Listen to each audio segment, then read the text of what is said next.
Hili ndilo kosa ambalo watu wengi sana wanalikosea na hawajui kama wanakosea, ndio maana wanashindwa kabisa kupona changamoto ya asidi. Mtu unakaa na njaa kuanzia asubuhi mpaka jioni bila kula chakula chochote, na ukija kula chakula aidha unaanza kwa kunywa maji ambayo ni ya baridi au maji ya moto sana.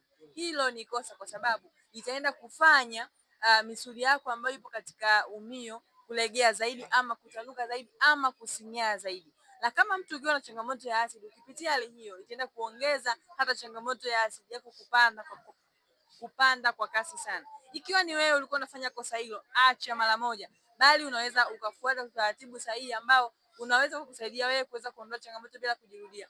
By the way, nimekuwa nikiwasaidia watu ambao wanataka na hizo changamoto za asidi na malizo katika mfumo wa mmeng'enyo wa chakula kwa muda mrefu sasa, na wameweza kupona kabisa. Kama ni wewe, nipigie simu moja kwa moja katika namba zangu ambazo zipo katika profile ili niweze kusaidia.